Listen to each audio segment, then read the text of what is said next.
must be our goal and our guide.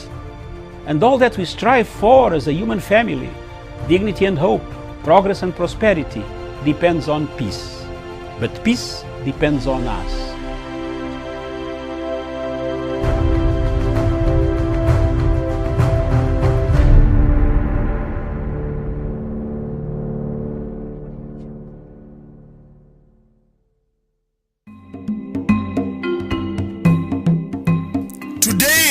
In Africa, we see a lot of uprisings, planning for uprisings, plotting for uprisings in several African countries.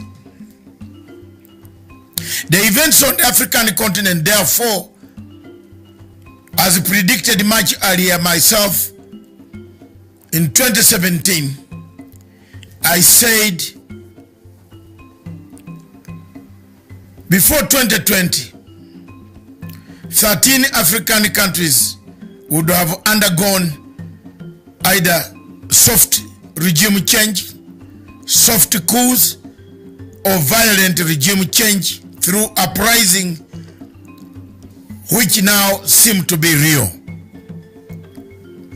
The signs that and the symbols that we see are the real symbols and the signs that more is to come against African governments.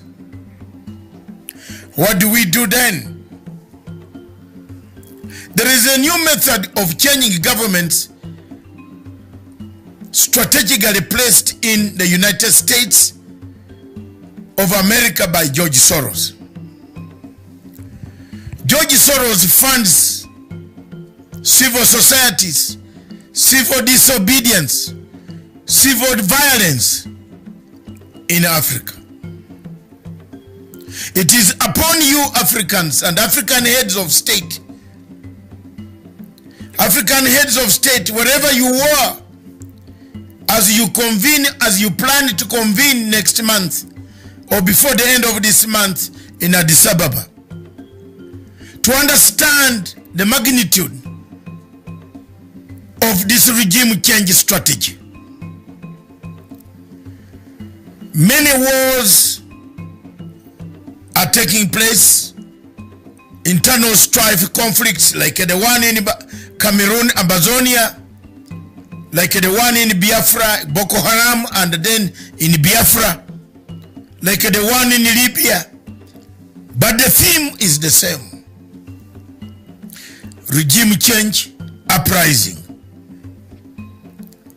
Is it a matter of taking over our resources? You see, the war in Congo has erupted again. Unknown militias have arrived in Congo, restarted the war, and it is going on. All these culminate to one thing. Are we ready to be independent? As I said last week, this week, are people in Africa ready to accept the results of elections? Elections everywhere in Africa are bringing the chaos we see. The people of Africa seem to be divided after elections or before elections. Is Africa ready for elections? Do we need elections in Africa? If so, are we tolerant enough to accept results? Are we ready? Which method can we use in Africa to make sure that there is hope for the countries and there is hope and the future of Africa is guaranteed? Viewers, the High Court in Malawi today or yesterday was hearing a case when the president had already been sworn in. If the president of Malawi has been sworn in, then the High Court is hearing the case. Is that not a disaster, an accident in waiting? Whether this will make us have a peaceful Africa remains to be seen. And may God help us to build a better Africa. Thank you very much.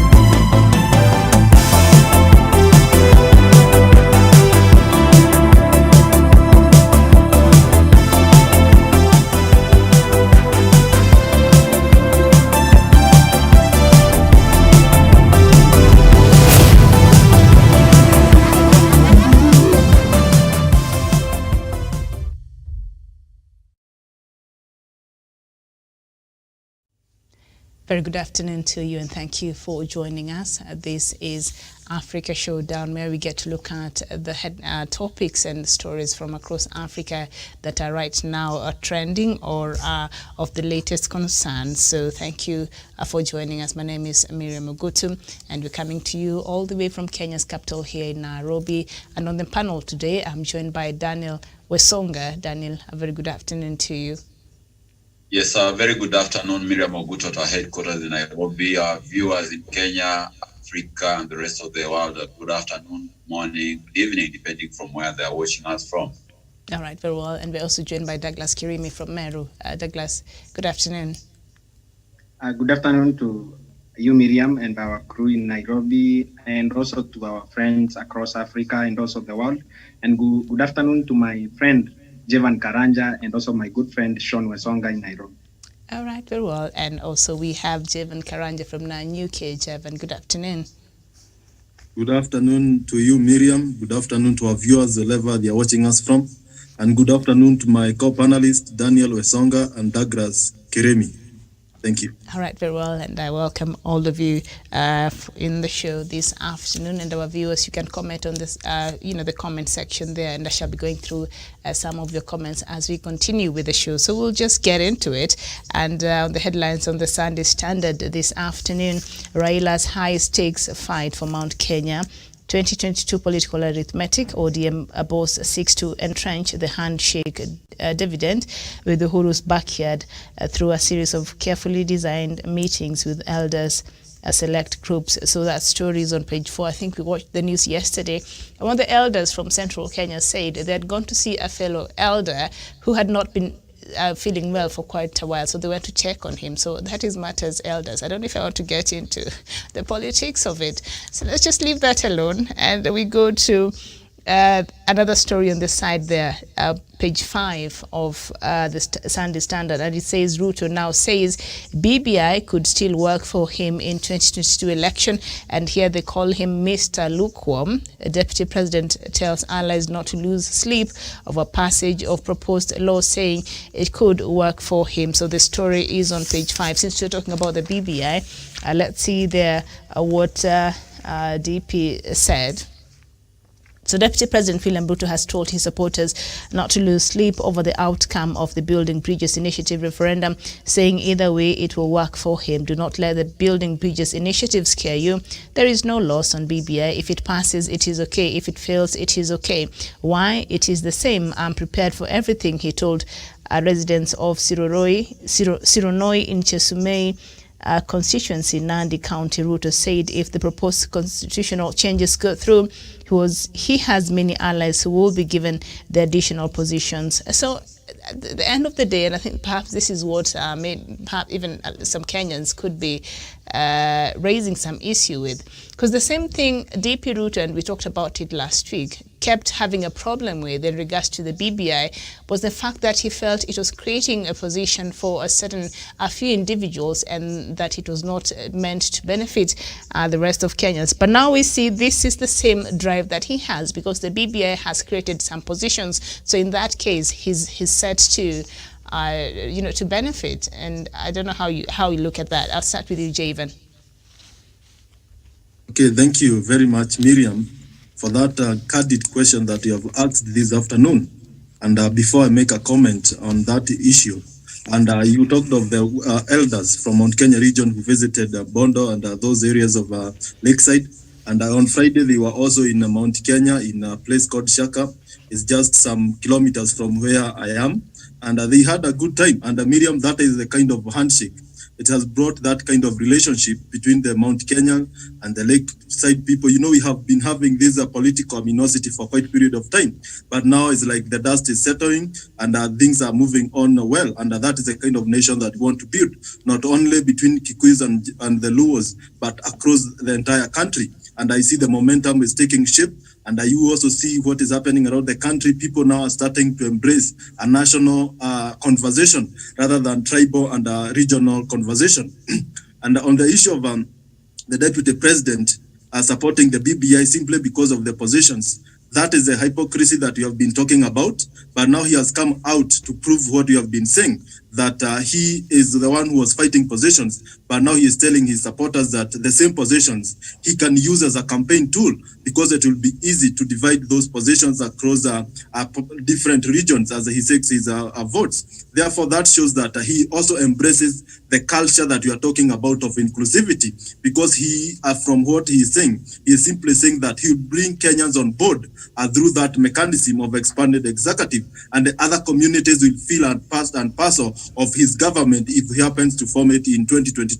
Therefore, Miriam, he's just coming to terms of what you have been saying, that the BBI, through the expanded executive, will create a sense of inclusivity, and that is what we want for a prosperous nation. Because, Miriam, there are some communities that have been felt outsmarted in matters of being at the higher table. Mm-hmm. But through this process, Miriam, if we pass the BBI, because I say it will see the right of the day, then it will be easy to bring these communities on board, and that is a kind of a prosperity that we want to build. Therefore, is a welcome move from the deputy president.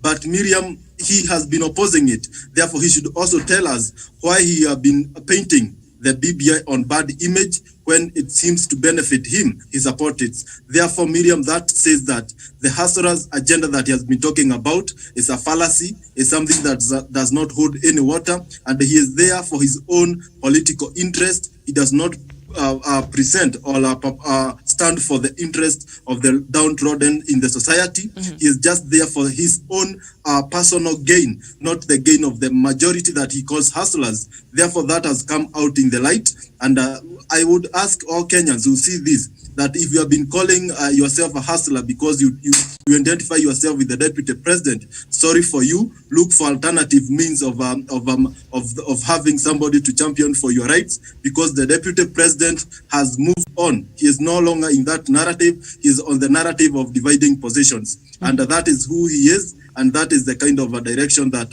maybe it is good, but that is a good move at the end of the day, because we want to build a country where everybody will feel part and parcel of the government. Thank you. All right, Verol, thank you so much. And we're also joined by Professor Jared Onyari. Professor, very good afternoon to you. Good afternoon, Miriam and our viewers. Okay, very well. Karibu. Morning or afternoon? Afternoon. Yes, and it's also morning in some other parts of the world, because we know our viewers are spread across the globe. So thank you so much for joining us, and I'll come to you in a bit. But Douglas, we've seen what DP said yesterday. I was watching a speech where he went during a burial service of Kabuchai Member of Parliament James Lusweti yesterday. And there's a story here, and the same story we are reading on page 5 of the Standard. Part of it says he has also proposed, that is the DP, a multiple choice referendum, which yesterday he continued to advocate for, to be conducted at the same time with the general election. And he's quoted as saying, the proponents for the amendments worked on the document for more than 2 years, yet they never touched on economic issues affecting ordinary Kenyans. They only focused on expanding executive positions. I have no problem with positions of Prime Minister and the Deputy Prime Minister. My focus is uniting the nation. So Douglas, let's just start with the first part of the complaint there by our Deputy President, where he said the proponents of people who for the amendment of this document of the Constitution, the authors of the BBI, which the last I checked, Kenyans took their views there, and so that is what the steering committee considered when they came up with what they've come up with right now. That is the BBI report. So he's saying they never focused or touched on economic issues. Isn't that why we had the public forums, and the DP had a very good opportunity to go and give his views on economic, changes he wanted made, and he failed to do that. So does he even have a right to complain right now? Miriam, we are coming to a very bad climax of opposition of BBI from the Deputy President William Ruto, because what we are seeing from William Ruto that was opposing BBI since its inception in 2018 is a very different William Ruto today. Today's William Ruto has morphed into something that a chameleon that will change its colors in the morning, in the afternoon, and also in the evening, and actually in the midnight. Remember, Miriam, Deputy President William Ruto speaks every day, and he doesn't mind that Kenyans listen to what he says. Deputy President William Ruto has morphed into an hybrid political conman of the highest degree that we have ever experienced in our politics. Deputy President William Ruto can never be used as a case study in any research or in a university, because Deputy President William Ruto is not a man of character, and he has no political standing, and also he has no political principle. He has been, in quotes, hawking his ideas from morning, afternoon, and also in the evening. Remember, Miriam, this is the same man that said he's going to distribute wheelbarrows to millions of Kenyans, supposedly using Aurora and Kimorel dams stolen funds to distribute wheelbarrows across to millions of Kenyans who have no jobs, graduates like me, people who go out there so that they can push wheelbarrows instead of the economic solutions that we are being given by the BBI. He went ahead across the country propagating the ideas of wheelbarrows, and my relatives and also my people in the village are waiting for those wheelbarrows. Christmas has even come, he has not given them the wheelbarrows that they have been waiting for. And until this time, Miriam, people are asking, which Christmas are they going to celebrate as Asura Nation, as he calls them? Because he has morphed into someone that advocates for their problems. Until today now, he has changed. Now he talks about multiple choice for referendum. Now today again, he talks about inclusivity, people should not be crossed out and all that. But remember, Miriam, this is a politician, a very high-ranking official, second high-ranking official in the government of President Uhuru Kenyatta. A man that promised our people in Meru and across the nation to give them wheelbarrows instead of BBI. Today, he is talking about multiple choice. Another minute, the Deputy President William Ruto is talking about economic issues. When will the Deputy President of the Republic of Kenya have a stand, have a political principle that he sticks to, and also something that does not mop out as a chameleon every day, every minute, every nukta? Remember, Miriam, this is a deputy president. He has a lot of followers in this nation. And remember, people are waiting for wheelbarrows. When you see him or pass this message to him, tell him to send wheelbarrows to the people of Kenya so that we can be able to deal with the BBI with the serious minds and also serious people. Remember, Miriam, he spoke to 5 different occasions yesterday in 5 different barrios. In this different and also a wedding, all these places he had a different idea and what he was propagating, including this morning in Maral. Miriam, Deputy President William Ruto says that foolish people are finished in Kenya, but we want to remind him he is among them, and he is one of them that is confusing Kenyans. Mm-hmm. Why am I saying so? My analysis of Deputy President comes from a point of concern.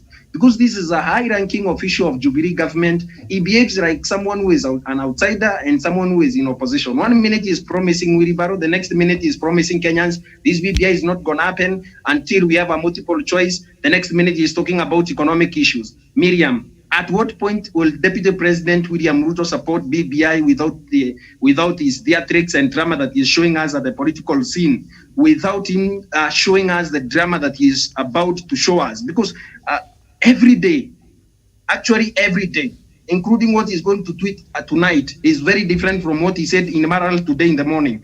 So, Miriam, my position is that Deputy President is a political conman that cannot continue conning Kenyans of their dignity and decency as a people. Remember, Kenyans are ranked as among the most educated people around, and also people who are advanced. He cannot keep taking us to 16th century, distributing wheelbarrows to a few people in current and promising that he's sending wheelbarrows across the nation, which is a lie. Now today, he's talking about multiple choice and economic issues. Tomorrow, you talk about, the other day was talking about women issue. He said when multiple choice and women are accommodated, now he has abandoned women. Tomorrow, you talk about old people and young people.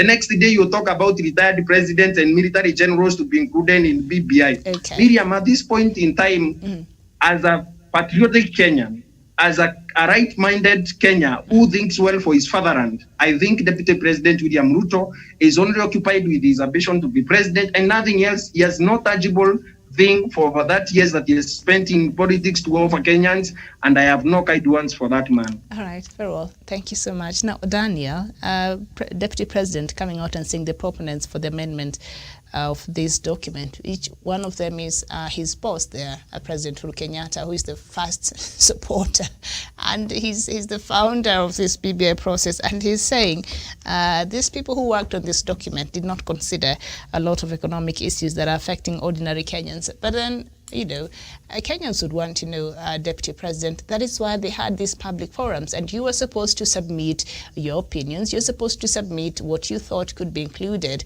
or what you thought could be rectified in that constitution, but you failed to do that. So under what grounds are you now coming up and criticizing this document, at the same time saying you're supporting, you know, your boss, at the same time asking for multiple choice when those economic things you're saying are not included are not there, but still you're just trying to give people a headache? First and foremost, Miriam, it's so fallacious for the Deputy President, who is part of government, and the second in command in this particular matter, to be so critical of the economic situation of the country. And we believe in his capacity as the Deputy President, he has the powers to talk to the President, to talk to the relevant ministries which are concerned with the wellness of our economy, to ensure that the economy is cushioned against the effects of the pandemic. And for God's sake, Miriam, we are at the middle of the pandemic, and a lot of countries, not only here in Kenya, Africa, or the Middle East, the rest of the world is feeling these economic shocks. But nonetheless, we've seen countries like the US going to the election. We've seen Tanzania going to the election. We saw the other day Malawi going to the elections. And therefore, I believe there's no reason, there's no excuse, substantial excuse, which will make us not to have a referendum in 2021. On the question of the BBI, and of course, the position that the Deputy President has been holding since this conversation ensued. You remember, Miriam, sometime early this year, when he was in, that was late last year, when he was at Chatham House in London, he gave a speech to the international community, and he, in his address at the Chatham House in London, he said that the remedy, the correct prescription for the malady that has been ailing Kenya of the lead of the winner takes it all election was to have an expanded executive. And that was before he became aware of whatever was in the BBI. And that was the time he was really dismissing BBI and really castigating it in all the trivial terms that you could bring on the table. And therefore, Miriam, once the BBI came out and it proposed the idea of expanded executive, it is again the same William Ruto who went out saying that we should not, as a country, allow a few leaders to sit on the table and be able to decide on how to share a few positions in government. And remember, that is the same thing that he proposed in London when he was addressing a delegation of foreigners in Chatham House. And that tells you, Miriam, that the Deputy President has not been honest. His views on the BBI proposal has been what I could call oxymoronic, and he has been straddling on the fence for way too long time, and therefore even mixing up his supporters. If you asked any supporter who subscribes to the ideas of the Deputy President what he feels about BBI, whether they have read it or not, or maybe why they are opposing it, they will not be able to tell you. So that tells you that William Ruto understands quite well whatever is the BBI. And for a long time, I've always held the perception that he, deep inside his heart, he believes that the BBI will be more beneficial to him more than any other person. But the principal bone of contention between the Deputy President and the BBI is that it does not exclusively assure and guarantee him of presidency in 2022. And therefore, that is where he's feeling disgruntled, because he perceives Raila Odinga to be his key arch rival in 2022 presidential contest. And with this on the table, he cannot be able to support it in the shadows of the Jubilee Party. And what he does as a politician is perhaps to raise his stakes so that he will be able at some point in time to be invited on the table as an equal to the two principals, that is the former Prime Minister and President Uhuru Kenyatta. And once that is done, Miriam, trust me, William Ruto will support BBI fully, because the BBI, whatever BBI carries in the redemption strategy, it carries the healing prescription for the electoral violence that we've been having since 1992. It carries a very, very bright future for this country, and also some good recommendation for young people, for women, and also special interest groups. And therefore, I don't see any particular reason why any leader or any like-minded Kenyan should have a way of departure from whatever the BBI is talking about. So to me, I think for William Ruto, he has allowed his interest for pursuing absolute power impaired his perception about the BBI, and therefore, without assuring him that he will be the president 2022, he cannot support the BBI report. And that one, I think it's a very, very selfish agenda that he's harboring as a leader. All right, very well. Thank you so much, Daniel. Professor, DP Ruto has been issuing some demands in the past. Twice he's come out. During that time, he was speaking of the second launch of the BBI in October at the Bomas of Kenya, and he gave a raft of issues. He said were not, really well addressed in the BBI, and some of them, his concerns, were adopted into the new document that was Kenyans appended their signatures on.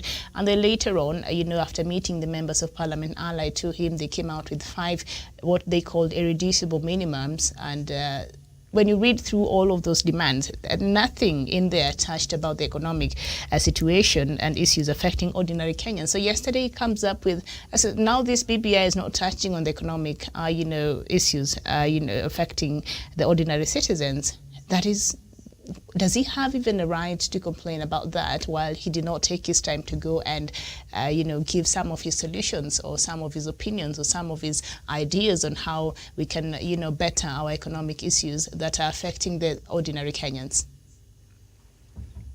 Miriam, thank you for that question, and I want to associate myself with what other panelists have said.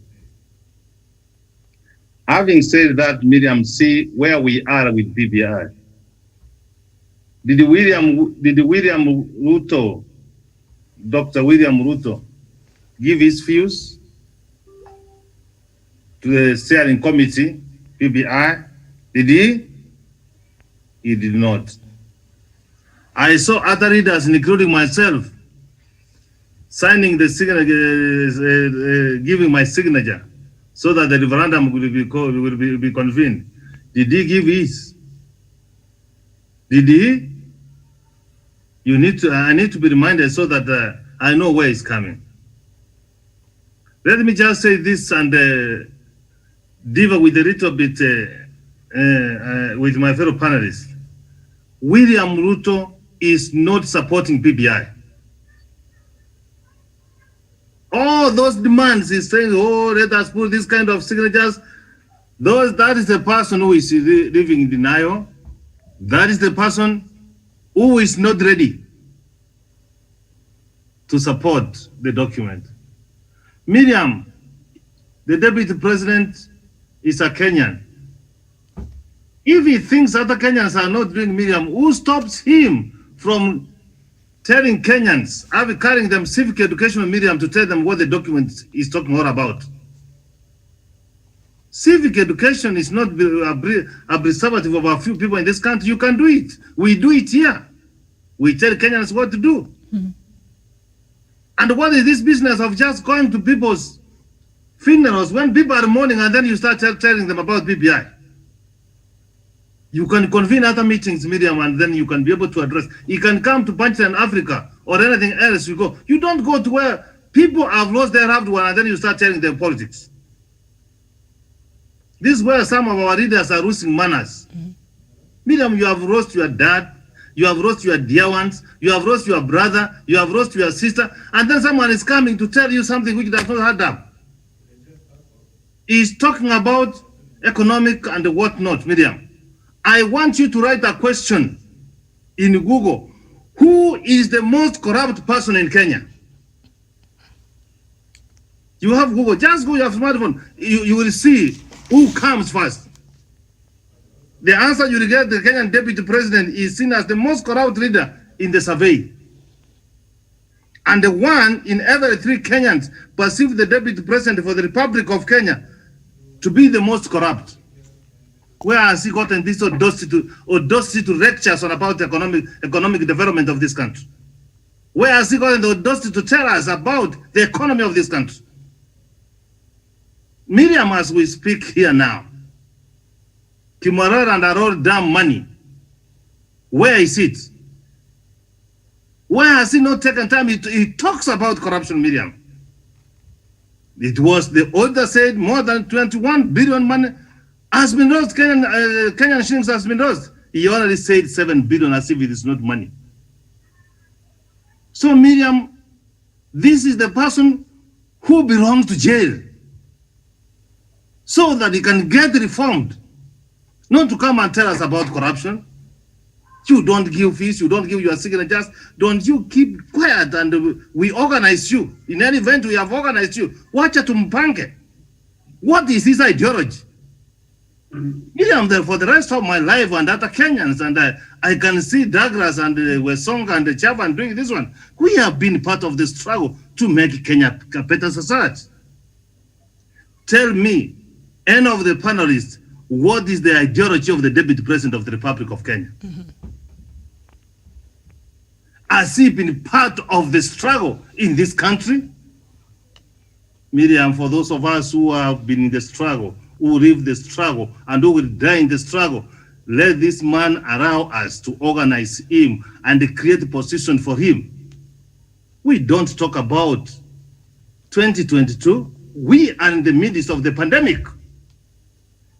We are trying to see what can be done. How do our children go to school next year? Where can they take that kind of energy to have a conversation so that our doctors and nurses can go and treat people? And you talk about you need to be a president of this country as if this country will not be there if you don't become one. So Miriam, it is high time he stops going to people's funerals to start lecturing for things which we do not understand what he belongs. He didn't give his views. He has been opposing all through. And he's telling his people that you need not to worry. Whichever way it goes, we are winners. Now, what kind of person is that Miriam now? Tell me honestly. If it passes, fine. If it doesn't pass, fine. Let me not sound insensitive to the people who are blind. Yes. Only a blind person can be told that, whom you can read the ditch. Let me tell you, Miriam, BBI is on course. Chebukati wanted to corner us. We gave him 93 million, 94. And I hope that one will verify the signatures. Miriam, I'm so much impressed with the Senator Gideon Moi. If there is any man whom Kenyan will consider in the future, if he fronts his name to be considered for the president of this country, it is Gideon Moi. He's moving all around telling people this is a good document, why we need to do it. He was in Samburu yesterday assuring pastoralists that the money is coming to the ground, and I was happy with the MCAs from Samburu. They are saying, come on, baby, we are waiting so that we pass this document. That is the spirit of taking Kenya forward. Nobody should not go around lecturing people what you don't understand. So Miriam, in terms of economy of this country, in terms of corruption, Miriam, he knows, Miriam, what is saying. Why I like BBI, Miriam, we are saying 2 years, someone should be set free or go to jail.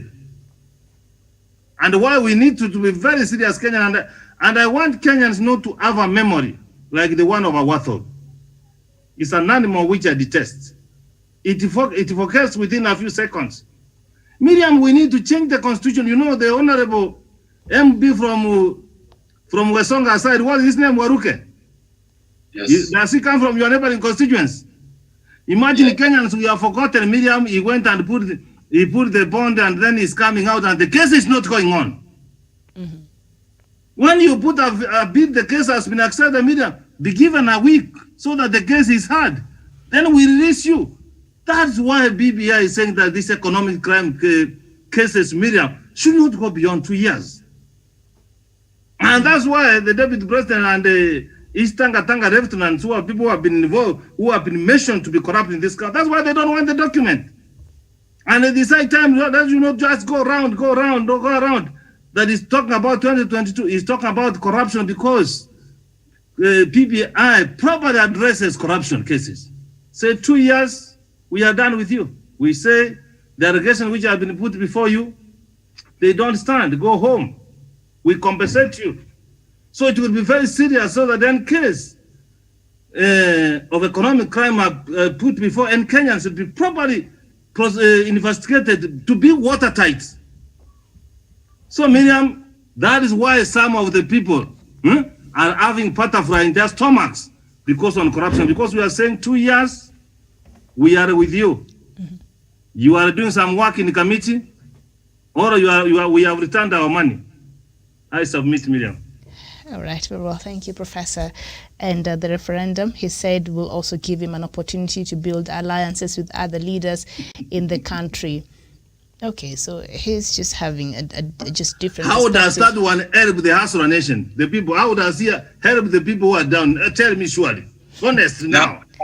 Now he has come to terms with whatever thing he was talking about, and he's now accepting that all in all, whatever he was doing was politics, and perhaps the other side, President Uhuru Kenyatta and Raila Odinga were the ones who are having the interest of the common man at their heart, because whenever you read what BBI is captured in BBI, it is what benefits the common man.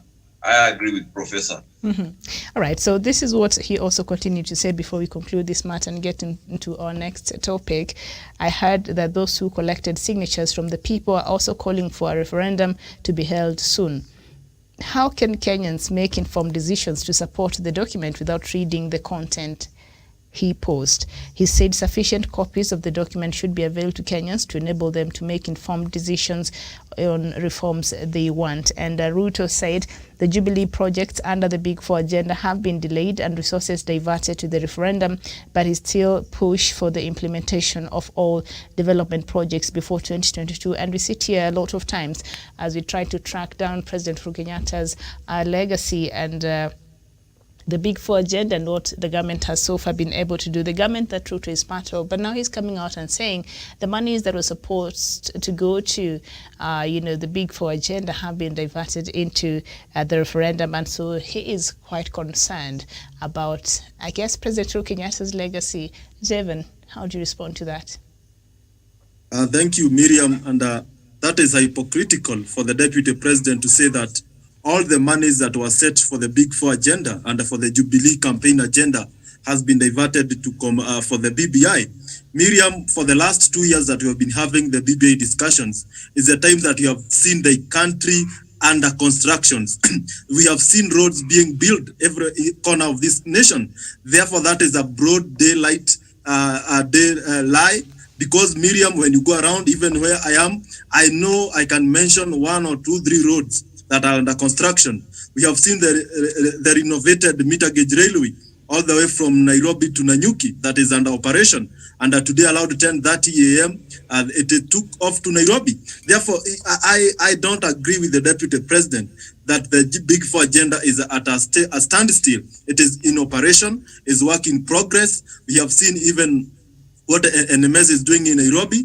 We have seen these projects in the lakeside, the port that have been established there. We have seen the Likoni ferry. Therefore, we can mention the whole day. Therefore, the work is still in progress. Therefore, that is a lie. And Miriam, the money that have been set aside for the BBI, these money are there they have been allocated by the National Parliament. Therefore, if he says that, he also saying that the president is not working, is sleeping, the parliament, the legislative arm of government is not aware of his role. Therefore, and the judiciary, because it's the one who is supposed to give guidance on such matters, is not awake. Therefore, he pretends to be the only Kenyan who matters in this country and who speaks for those who care to listen and for those who are downtrodden. And he is the one who speaks and knows better for this nation. Therefore, Miriam, as we look on it, Miriam, the BBI process, the amount of money that the BBI is using is less than 2 billion or 2 billion. That amount, Miriam, will save Kenya from the wastage and of resources that we encounter when we have a violence election. The resources that are lost through corruption proceeding. Therefore, those people who are opposing the BBI, those people, most of them have been mentioned in one or two corruption-related scandals. They are people who thrive in election impunities. That is why they feel endangered when they look at these proposals in the BBI. And Miriam, to be specific, these proposals were made by Kenyans. They didn't come from the moon. It is Kenyans who made these proposals. Therefore, you should not tell us that this his own proposals or what he thinks is superior than what Kenyans give. We are all equal in matters of a constitution because we are all under it. The only person who can talk of constitutionalism and how it cannot be amended is the person who is above the law, and we have none in our country. Mm-hmm. Therefore, we have equal opportunity to discuss about these matters of BBI and how it is going to progress and make this country a bigger and a better nation. Therefore, Miriam, as I pointed out, work is in progress. And Miriam, as this time, let's make this is like a warning that in the future, if in 2022, when Deputy President, because I have seen him, because he contradicts himself quite a much, he has a time day he was telling Kenyans how the Jubilee government has performed, and he promised the people of Meru and the people of Kisii how he'll continue building roads. I would like to ask him, where is he going to get this money? And he is not the one who shares this money at Treasury. He is not the one who shares the budget parliamentary allocation committee. Therefore, this is a lie. Therefore, he should try to differentiate these things. And in future, he should not try to ride over the scorecard of President Uhuru Kenyatta when seeking votes in 2022. Because I see a scenario, because the good works that the president have done, he might think of using those as a scorecard, because they have been telling us the Jubilee scorecard will speak for him. But now he is saying that the scorecard of Jubilee is called zero. Therefore, that he should differentiate himself with that. Mm-hmm. And if he feels he has better love outside Jubilee government, what is he doing in the failures of the Jubilee government? Why is he part and parcel of a government that he is saying has failed Kenyans? He should have decamped as early as possible. He should have resigned as yesterday so that he can be seen clean. But he is still talking of that in Jubilee, in the government of the day, but he is still the second in command of the same government. That is contradiction, and he should be the last person to point figures on the development agenda of Jubilee government, because he is the most person who have sabotaged it the best. Okay, thank you so much. And one of our viewers here, Zad, you're not very happy with some opinion that has been expressed here, and you're saying if somebody has a different opinion, you don't afai kunyamaza sio, and we agree. If somebody has a different opinion, afai kunyamaza. And so thank you so much for watching, and keep commenting. And I think you're not very happy on that criticism on the person of Deputy President William Ruto. We're just reading a story on page 5 of the Sunday Standard here that they have termed, they are calling DP William Ruto Mr. Lukewarm. So we're trying to understand what really is going on, because his latest demand, DP, we're just trying to understand some of the things he's been saying, and he has a different opinion, except his different opinions have layers upon layers upon layers. So it's difficult sometimes to really understand where DP is standing, but I think the common denominator, as Professor there has said, really he's not in support of the BBI process. So that is what you're trying to look at and to understand. And what he said yesterday there now is coming up with some issues that he's saying have not been addressed in the BBI, and Kenyans will be wondering, if at all these were very important, you should have taken your time and went to the steering committee and given your opinion. So you did not do that. You failed to give your opinion. You failed to be part of that process. And now you think you have a right to come out here and tell people what you think is wrong with that document, while you had an opportunity to give your wonderful ideas to the steering committee, and you fail to do that. As Zad, that is what you're trying to understand, and I'm sure that is what a lot of Kenyans sometimes are wondering, the layers upon layers of the different opinions sometimes can be a bit confusing there. Douglas, As we conclude this matter, the DP coming out and saying that the Jubilee projects under the Big Four agenda have been delayed and resources diverted to the referendum, but he will still push for the implementation of all development projects before 2022. So he's saying he'll push his boss to implement the projects, before 2022. Miriam, you see, when I speak most of the time, people think that I have a personal vendetta against the Deputy President of the Republic of Kenya. No. I voted for Jubilee government for the first time when I was voting. I was a TNA member. I voted in 2013. And I was very happy to vote for President Uhuru when they were called the digital law. But now, when I call Ruto a political conman, a man that has morphed into a political chameleon, people feel bad. The statement that Deputy President William Ruto has given in that newspaper put out that the resources have been diverted from constructing roads and all other development projects to BBI. He said that, all right? Now, we're having a deputy president and his cronies who did not fail to attend the groundbreaking ceremony for Nakuru International Airport that cost 15 billion in Nakuru County.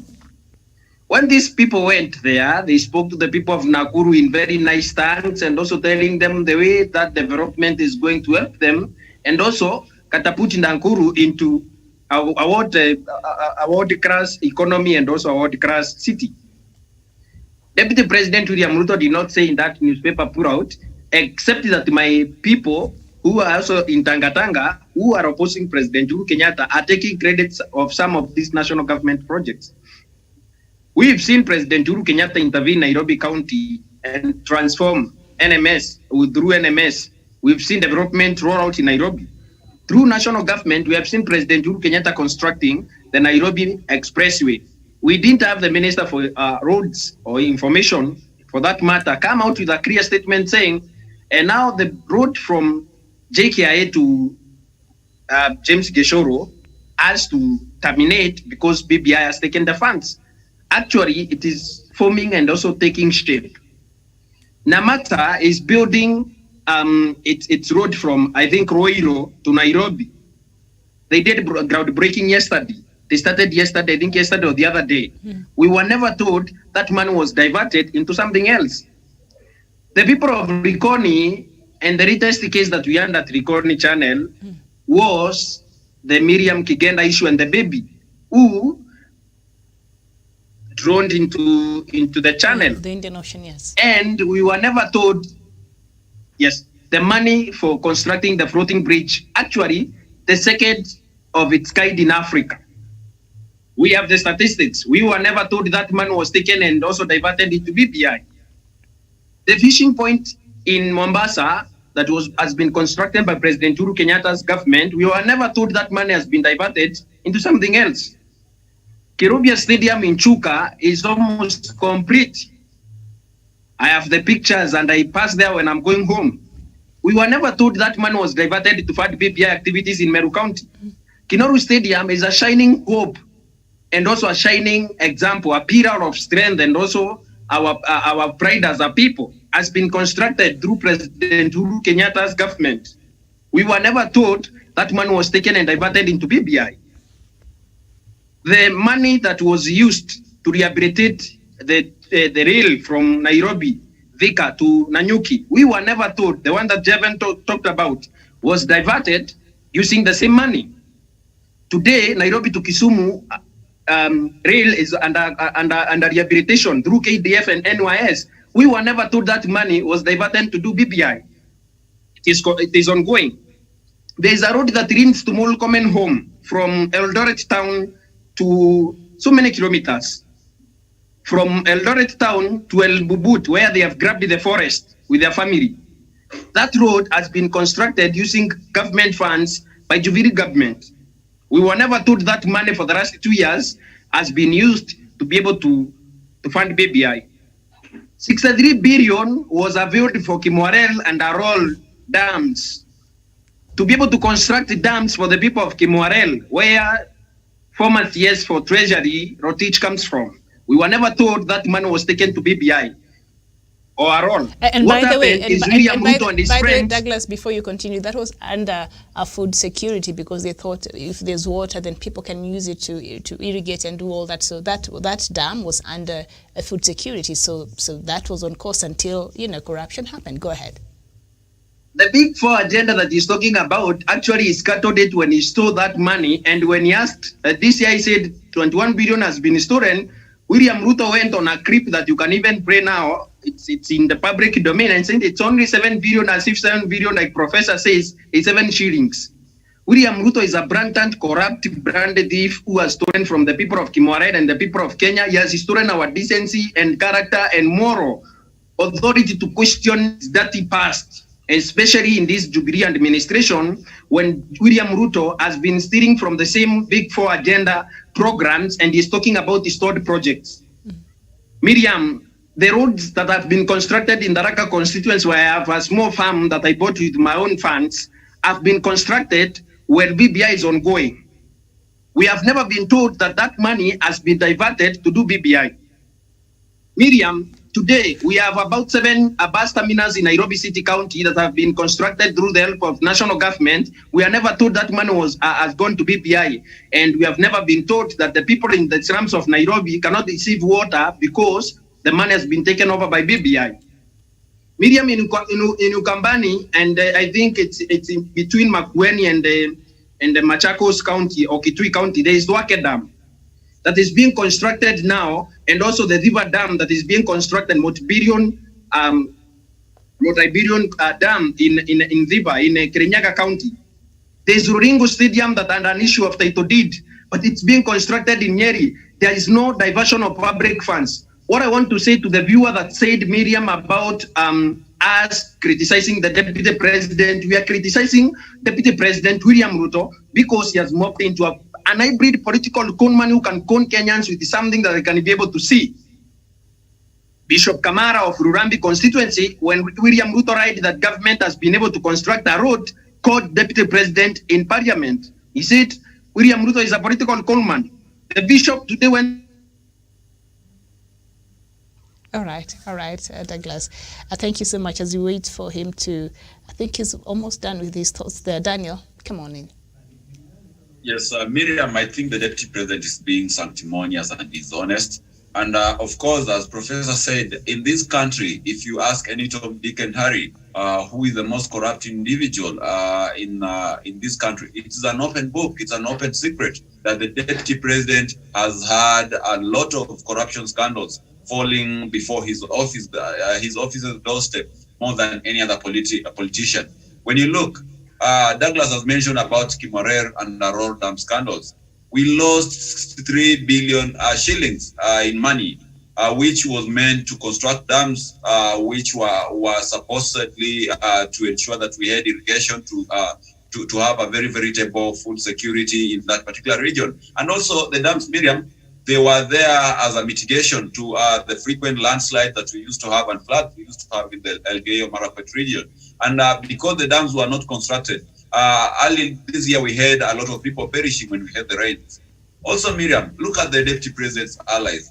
Today, CS Rotich is home because lots of millions of shillings were lost at Treasury, and he is perceived to be a close ally of the Deputy President. We have the former KPA boss, Manduku, who recently I saw him together with the Deputy President. Those are people who have stolen 100 of millions in taxpayers' money. Look at the Samburu Governor, Lennon Klal, who is a very, very close close ally of the Deputy President. Actually, he visits the current office more than any other place. He is being accused of stealing millions of shillings from the county. Look at Governor Mike, former Nairobi Governor Mike Mbuvi Sonko. He is accused of gross violation of office and various integrity matters, among them stealing over 800 million shillings. And we have another case where he is accused of stealing 357 million shillings. Miriam, go further and look at Madhira MP, Rigathi Gachagua. He is accused of money laundering billions of shillings. And you ask yourself, where do an MP get these billions of shillings? Look at Moses Kuria, Miriam. He has been accused of swindling and embezzling millions of shillings in the Gatundu South CDF kitty. And those are people who move out around with the deputy president, and then he has the audacity and the stomach of telling Kenyans that the 93 million shillings which you are given to the IBC were meant for development. I think, Miriam, this is the most ridiculous statement that I'm hearing. And for God's sake, Miriam, we have to remind the deputy president that at least Kenyans know that these 93 million shillings is accounted for. If an audit was to be done, then it has to come out clearly that it went to verify the more than 4.5 million signatures that were collected in the BBI. And for every signature, actually, the IEBC calculated a standard market price of 57 shillings. And therefore, this money, which is going into a process that is so beneficial to the country. But William Ruto has not told us where the money for Kilmarer and Aror dams went to. The towels which were bought, the bed sheets, and the cars that went to his allies like Kipchumba Murkomen. He has not accounted for that. Therefore, before you call for justice, Miriam, it is the law that you do so with a very, very clean pair of hands. And William Ruto is a man who does not have clean hands. He's not a straight person. And I believe even his fingers are not straight. So he should be the last person to tell us where money is going to, where money is coming from. And lastly, Miriam, he is in the same government with President Uhuru Kenyatta. And therefore, as the deputy president, I believe it's the height of belligerence for him to come out and start now besmirching his boss and telling him how, quote unquote, misdirected maybe his agenda is. That is what he is essentially saying. He's essentially telling the president he has misplaced priorities, which is not something good, Miriam. I submit. Okay, very well. Professor, conclude for us on the matter, Deputy President coming Miriam, out. Yes. I want to assure our viewers that we have got nothing personal with the Deputy President of the Republic of Kenya.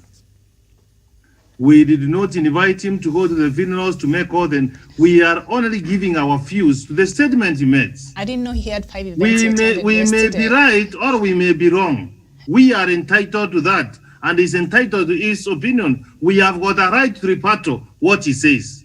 So let our viewers get us very okay. When we are asking about Kimorara and Aroda, are we making a mistake? Did the man not get lost, Miriam? Miriam, let me just have this to say.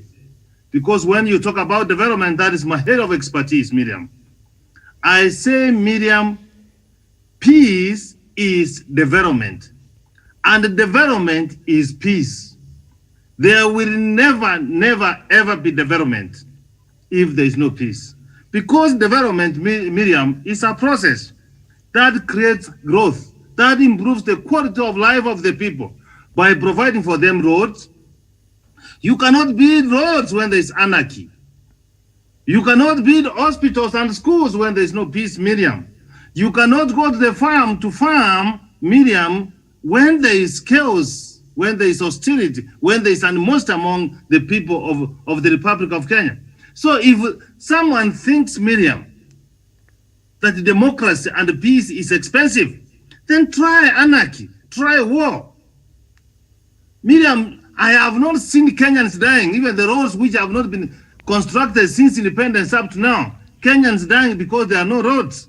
But I've seen Kenyans dying, being displaced from their homes, simply because there is no peace and there is no democracy, and our elections are not working. After having said that one, Miriam, that's why we are spending more time, more money, so that we put money to invest in democracy and making Kenya stable, Miriam. So that's what someone need to understand, Miriam. And there is no way, Miriam, in this country, the Kenya I know today, the budgetary process, Miriam, whereby you can divert money made for another project without the approval of Parliament. Budgetary allocation, Miriam, formation is a process. It involves public participation.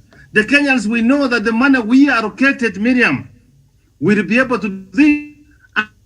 I know the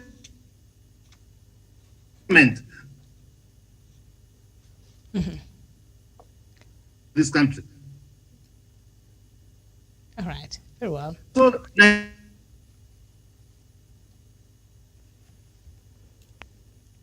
we seem to be having some technical issues there from Professor's signal, but I think that marks the end of these topics. I'd like for us to move swiftly to other topics across Africa, and we start with, of course, the current standoff between Kenya and Somalia. And of course, the diplomatic row comes at a time when Kenya, through the Ministry of Foreign Affairs, has been engaging with Somalia counterparts to resolve the stalemate that has seen Kenya lose millions of shillings in foreign earnings, from Miraa, as we know there right now, because Kenya's Miraa cannot access the Somali market. So there has been some engagement through the Ministry of Foreign Affairs, and Somalia on Tuesday announced that it had cut diplomatic ties with Kenya just a day after President Uhuru Kenyatta hosted Somaliland leader Musa Bihi, with Mogadishu claiming that the move was an affront to its sovereignty. And as we speak right now, IGAD is meeting there in Djibouti, discussing this matter, and I think also the issue and the crisis in Tigray region there in Ethiopia. So IGAD is meeting this afternoon. I don't know what could be the likely outcome of this meeting, Javen. What do you hope will happen? Miriam, and that is a very good gesture that you're getting from that we experience in Kenya, but it's Somaliland, Jubaland, and a federal. Miriam, affect sanity.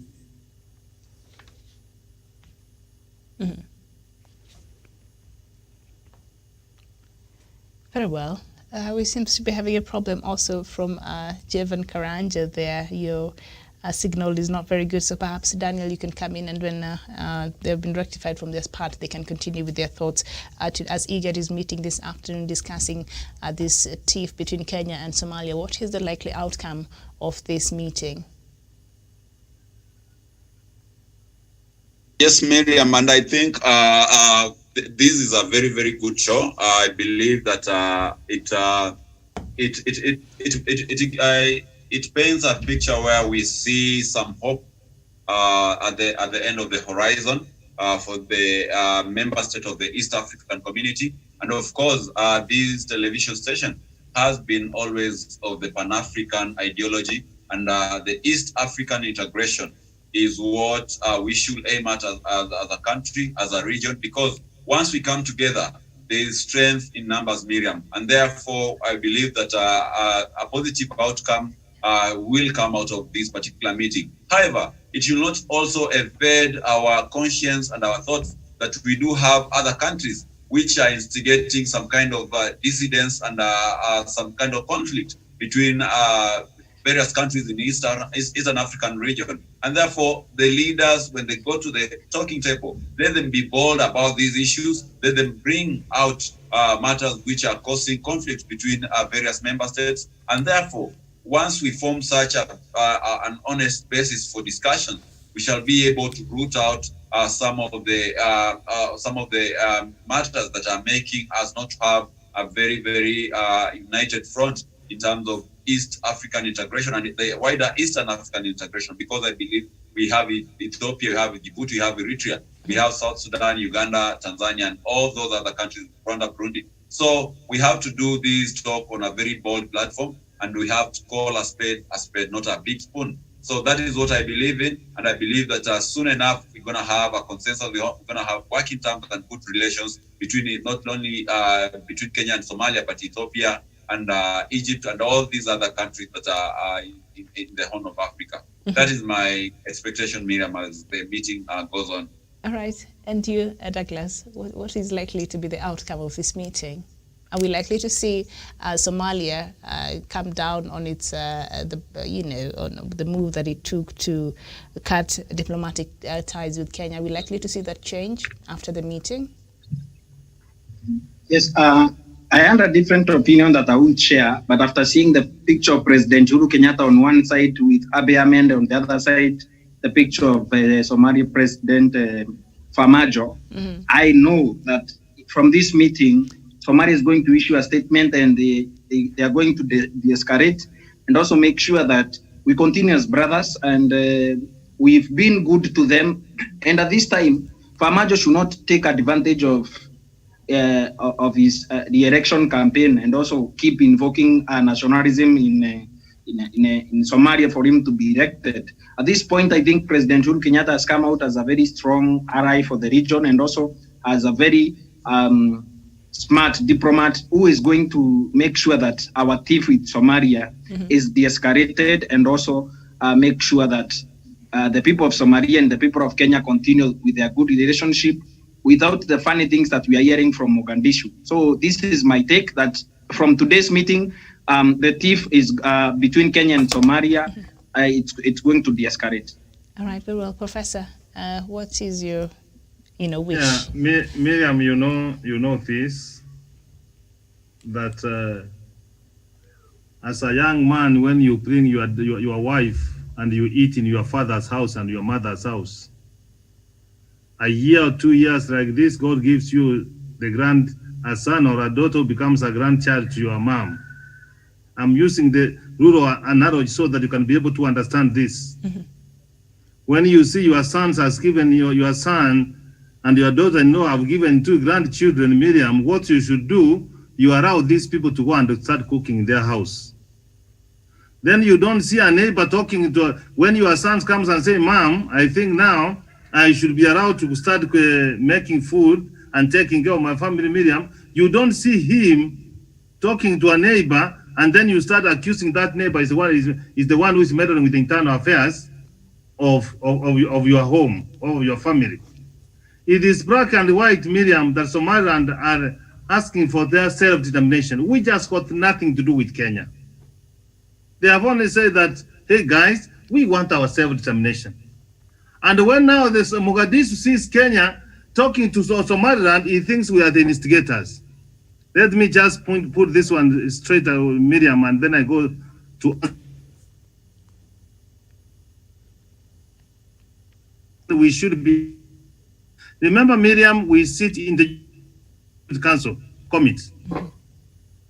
Miriam, the United Security Council, Miriam. Peace and problem in the region. Out in your own mind, Miriam. Then you start meddling with internal affairs of the other country. No, we are such a honorable. We need respect.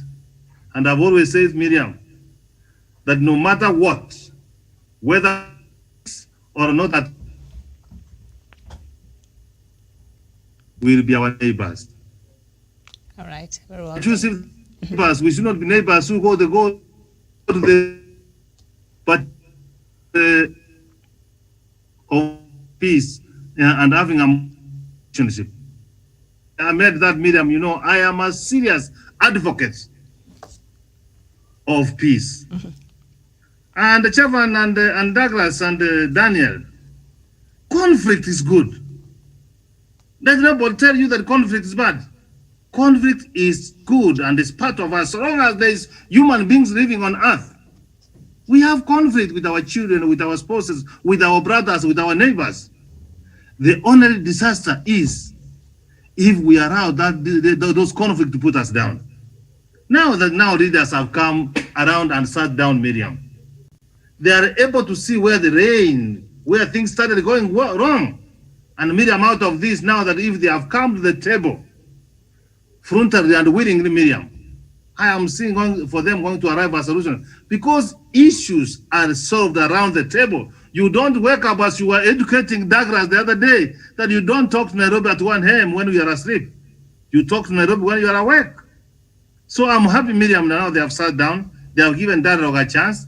And out of that, Miriam, if we went to the other side, we went outside to interfere with the affairs of Somalia as they are arranging, Miriam.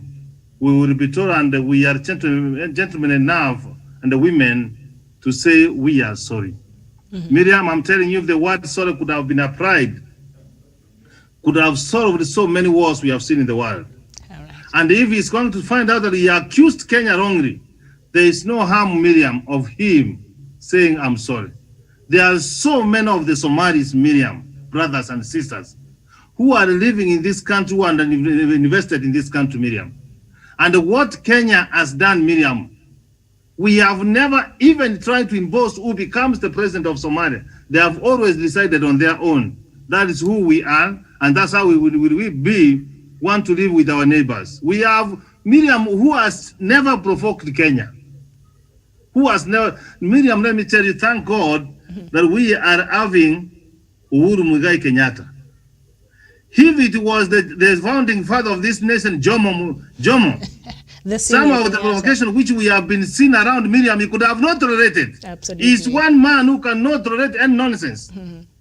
Taking our animals across and selling the money, auctioning the money for the pastorate, Jomo could not condone that. Going to Migingo Island, Miriam, and giving our fishermen raw fish to eat, Jomo will not entertain that. Waking up from one morning in the middle of the night, you speak to Nairobi and you cross our embassy, Miriam, Jomo will not tolerate that. Absolutely. And you have got investment, Miriam. There's something even going around that he was making those kind of provocative statement from Ravington, where they have got investment in this country.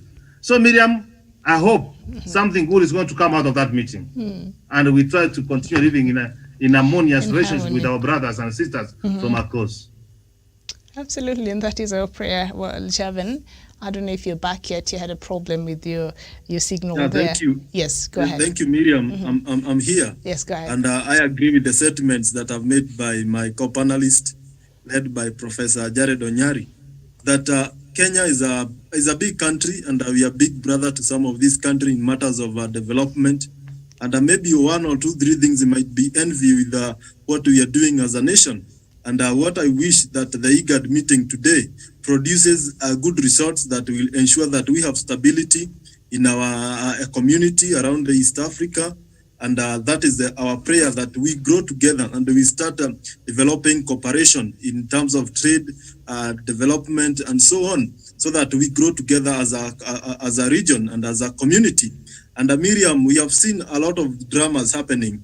And we are trying, and as the president is trying to bring a harmony and a Pan-Africanism spirit around these countries, we have some members of parliament who are going around paid by Kenyans' money, taxpayers, but they go there posting pictures of the Farmajo in their office, the flag from Somalia.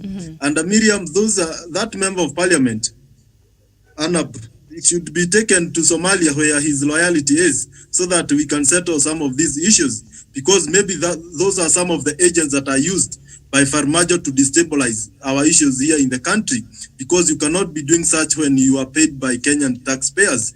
Therefore, those kind of things should be taken into place. And I have seen the DCI rising into the occasion and are trying to, and his security details have been withdrawn. And that is a gesture that as a country, you need to respect the things that hold us together as a nation. Therefore, I pray that we have that cooperation, because you're brothers and sisters, and people should be loyal first to their country before they take loyalty to a neighbor. Because when you fail to, you say even in the Bible that you cannot remove a speck from your brother's eye when you have a log on your own eye. Therefore, those people in that region should settle the issues in Kenya so that they can be used as mediators of peace in those countries, but they cannot destabilize their country and try to bring sanity in a different nation. Therefore, I wish that meeting brings a good fruits, because that is our hope, that because we don't want chaos around our borders or our neighboring country, because when one part of the body suffers, the whole body also is in pain. And we have seen when these countries are in destabilized mode, even when what we are seeing in Uganda in terms of campaign, we are not feeling well as a nation, because we know if they happen, the violence to erupt, then those people will run to safety in our country, and it will also bring some economic challenges and some issues here and there. Therefore, we pray for peace in the entire African continent. Thank you. All right, very well. And we look at... Miriam, allow me to say there's something which Chaffan has raised, and we have been echoing it around here. Yes, go ahead. And we have been saying it, this one, that's the implication of Miriam. We have got historical ties with the Somaliland. And you can only deny Miriam. The purported member, women rep for Garissa, I don't know. He say he's a relative of Farmajo. He's a relative of Somalia, Miriam. But even so, how are you going to put his portrait? Confirmed. So Miriam, when there is an animosity between this one now, you see now how you are pushed, Miriam, to see where you can put your allegiance, Miriam. I always say, Miriam, that when we are neighbors, Miriam, and the neighboring communities, You don't know these children, whether this one from this side have been born from this side or the other side or the other side. Miriam, when you are living around the border, you just respect each other. Because you might be killing someone from the other side and you find you are killing your brother. Or they kill someone from this side. So that is the kind of situation that when we are neighbors, Miriam, we should learn to be in harmony so that we don't have this chaos, Miriam. And I know Daniel is a fan of football. I am not one. But if your brother is playing for another team and you are also a defender on this side and is a striker and he wants to score and it's your brother, what are you going to do? Are you going to allow him to score?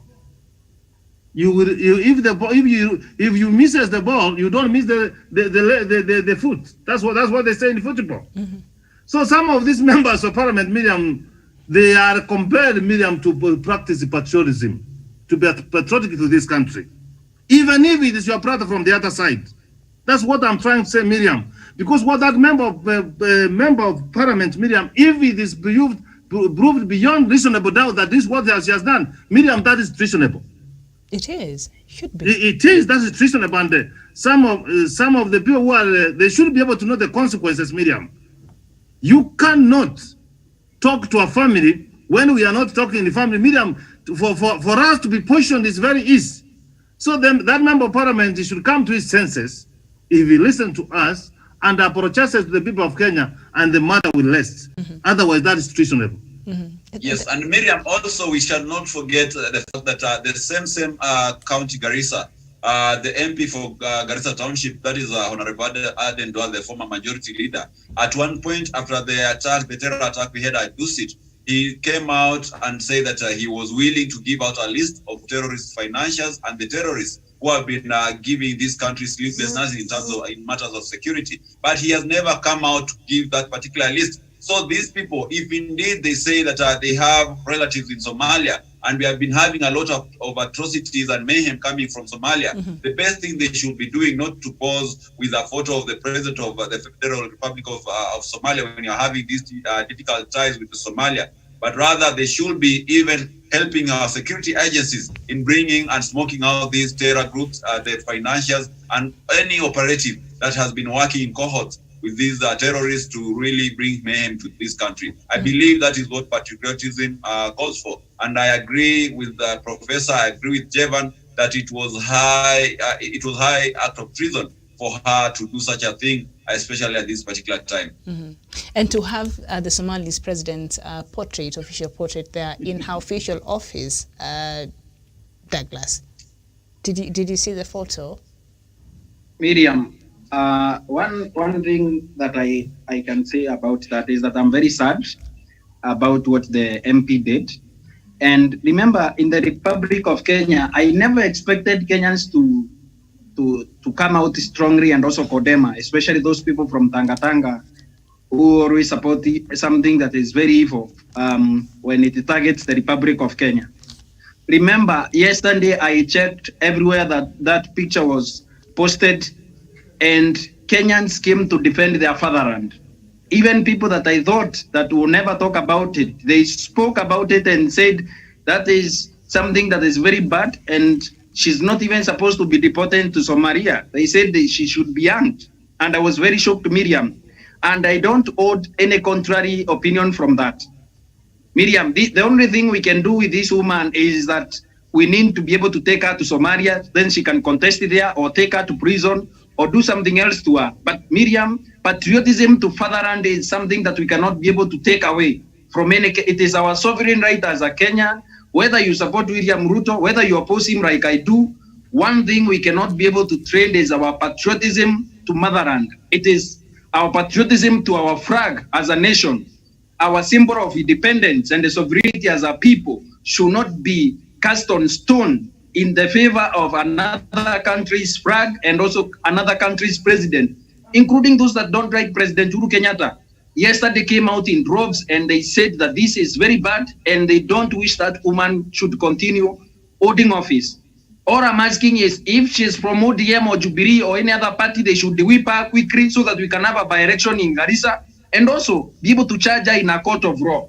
Because Miriam, patriotism to our flag, patriotism to our soil, patriotism to our nation, and our loyalty to our president is something that even if you don't like President Uhuru Kenyatta is your president, this issue of hanging the picture of President of Somalia, Farmajo, who is threatening the lives of our people in Mandera and also threatening to send terrorists to this country, is treasonable, and she should be hanged.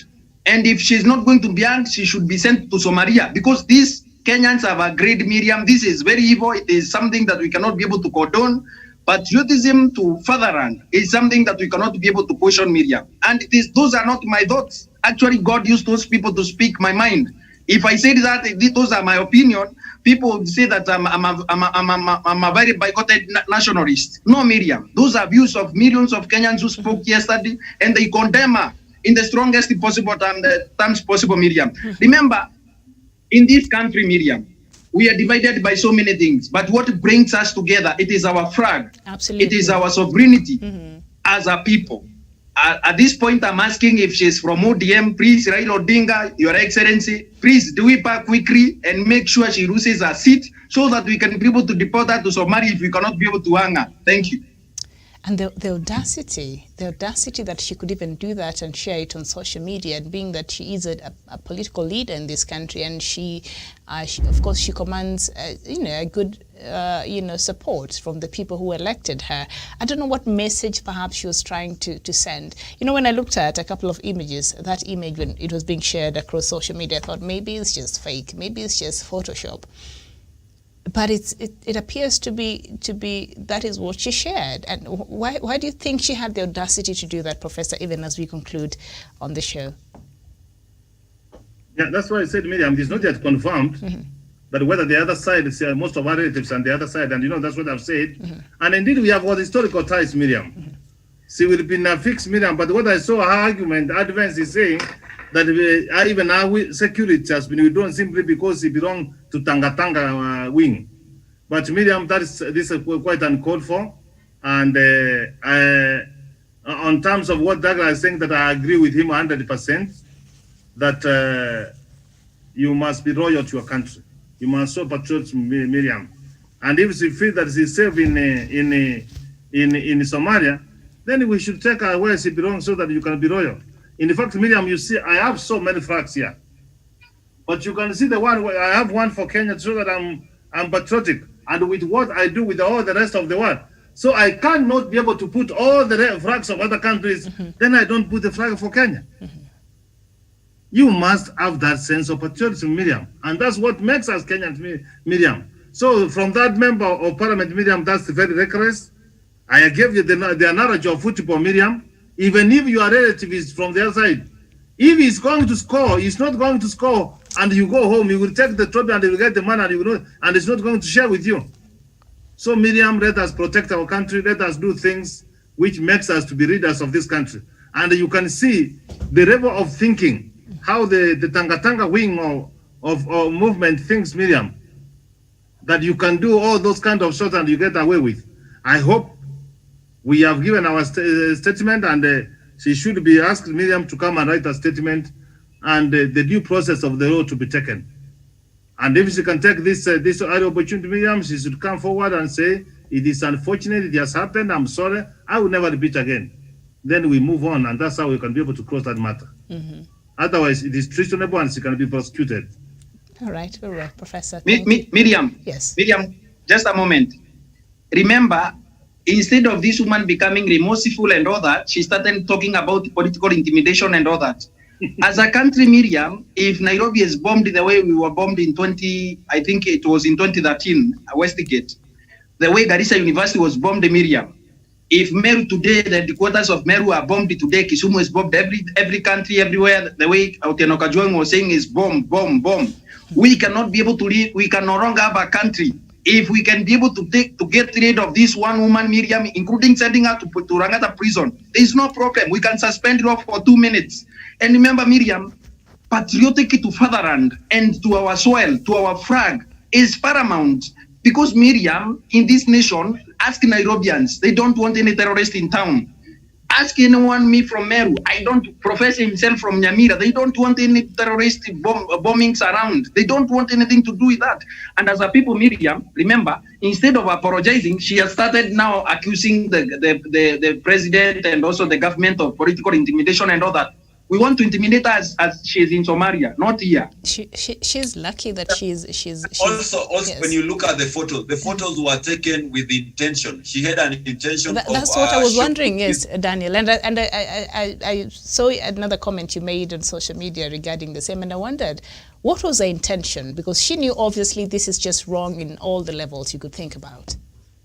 Yes, Miriam, I think that is the highest degree of mockery for the people of Kenya, who have always bared the greatest consequences of terror in this country. As Douglas said, we lost people in Westgate. We've lost people in Dusit. We've lost a lot of our armed men in uniform through terrorist activities. And therefore, whatever these people are doing are just telling us we are here to benefit from whatever Kenya gives. But also, Daniel, you'll come in. Also seeing where we are right now with Somalia, the timing there. What exactly? What is the message she was trying to send? Seeing where we are right now with Somalia. And Miriam, I say she had an intention, and even when you look one of the photos, she's clearly pointing at the photo of Somali President Farmajo. So in essence, she's telling the people of Kenya that though we are here, though I'm an elected leader in Garissa, in in Kenya's areas of jurisdiction, my loyalty and my heart is with the people of Somalia, and it is with my relative Farmajo.